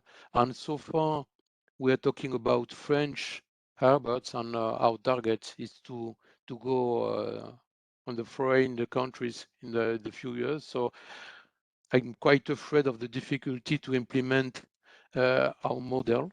It takes time. Okay, so that's the first difficulty. The second one, at the end of our process, our customer, of course, they're looking for a new recycled material. Everybody's interested,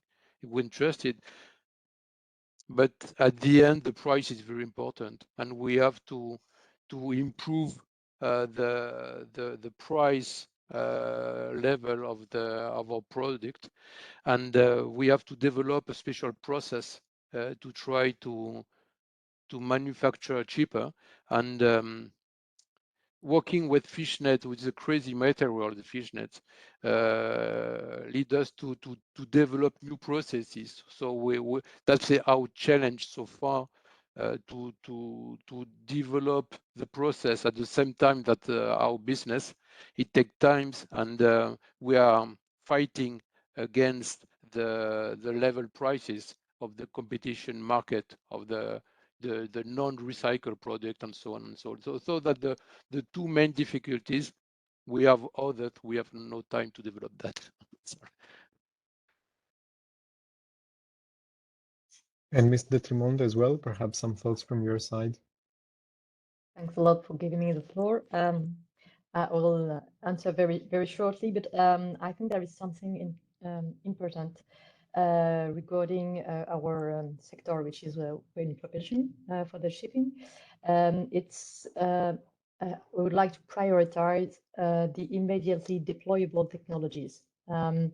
In fact, obviously, most of the focus is currently today on the alternative fuels, which will be expensive and infrastructure heavy and thus delayed and expensive. And wind plus other technologies and approaches is immediate and starts to reduce cost already.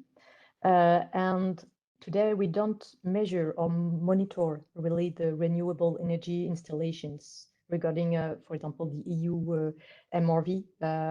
You don't know how to which extent the renewable source of energy has been used, and it could increase the integration into the policies and the pathways if we really have this information. So we need to do that more and introduce, maybe we could even introduce these renewable energies in quotas or mandatory, as well as in the RED directive, for example. There is a mix with mandatory use of gasoline, for example, and we could do something with the renewable energy. So I think there are different ways to maybe accelerate the use of those renewable energy that are most of time a bit distant of our main focus today. I don't think I have a lot of time, so maybe I will stop here. Just these small messages for you. Thank you very much. Thank you very much, Mr. Tremont. And is there perhaps any other speaker that would like to come in on the question of Ms. Carvalho concerning the fishery sector and how to trust technology? I'd like to say something if I may. Sorry. Yeah, fortunately, I work quite a lot with the industry, and I think the general feedback I get is that they often feel that like they don't have a voice. This kind of echoes what DJ Mare said. So they sometimes feel like regulation is made so high up the line that it doesn't really it isn't really practical or sensitive to the reality of their day-to-day work. So I would just say that to build their trust, they really need to be sitting at the table and be more involved in building that sort of regulation and see that there's that sort of openness also from the regulators themselves.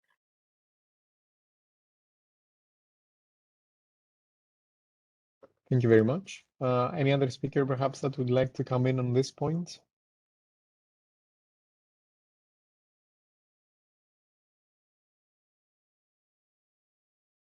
All right. Well, seeing no reaction, I would just like to maybe have a final question on behalf of the Secretariat of the Intergroup for Ms. Stracinescu. And that would be specifically on what shall we expect within the upcoming joint communication with regards to international ocean governance? I think this is a very timely question on the way to Lisbon. I think that probably all the challenges addressed, and of course, as used, paving the way, allowing us to engage and to deliver. So it's really trying to bring what we are doing well at EU level at another scale. So I think it's coming back a little bit what I said, a need of collaboration, a need of working together, and in some cases, trying to see together how certain solutions work, how we can improve the things. And this is valid also for the fisheries coming back. If we bring them, if we take an example, and we have topics now in the work program, if we bring them in project and they can see with their eyes and their own contribution the benefits of technology, I think it's easier to change. And I'm coming back to what I said, the single word, it's collaboration. Collaboration, it's the key in order to advance. We need to work more as well for this, starting at, I think, at European Union level. Thank you very much, Mr. Sinescu, for your reply. And of course, both with regards to the angles mentioned on collaboration, delivery, but also engagement, you can always count on us on behalf of the Secretariat of the Intergroup and of course on behalf of the MEPs that are really championing the work in the European Parliament. So on this note, I would like to thank all speakers for joining us today.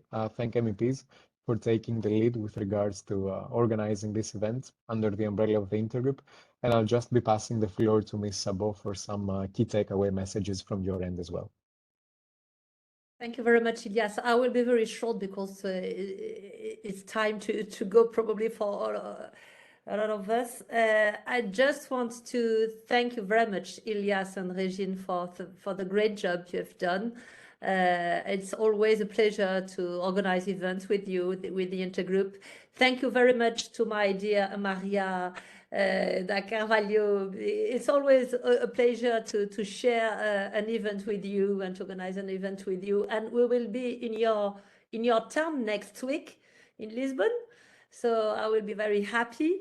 And I think many thanks to all the participants, and I've written all the words you shared, collaboration, and I'm trying to push for more collaboration in EU on all our ocean issues, because I think it's really key. So thank you for this word. Global action as well. Innovation with caution. Optimism, thank you for the optimism. I think it's a really key as well. And courage, if I understood Catherine, you give this word courage, I think. And yeah, we have a lot of challenges, and I think next week will be very, very important. Also the months ahead, you know, I'm trying, and Maria, I hope you will support to propose. I've proposed, so you know, a resolution that we can vote. We should vote in July on ocean governance, supporting Commission efforts on a better ocean governance at EU and international level. And also we'll have the BBNG negotiations and Sharm el-Sheikh, and also the COP15 and the plastic treaty. A lot of work with front of us. And I think, yeah, we need still to be on the deck. And as a former sailor, I will say bon vent to everybody. And I will be happy to meet you in Lisbon if you have the opportunity to go there. Thank you very much. Merci beaucoup. Thank you. Thank you. Thank you. Thank you very much. Thank you.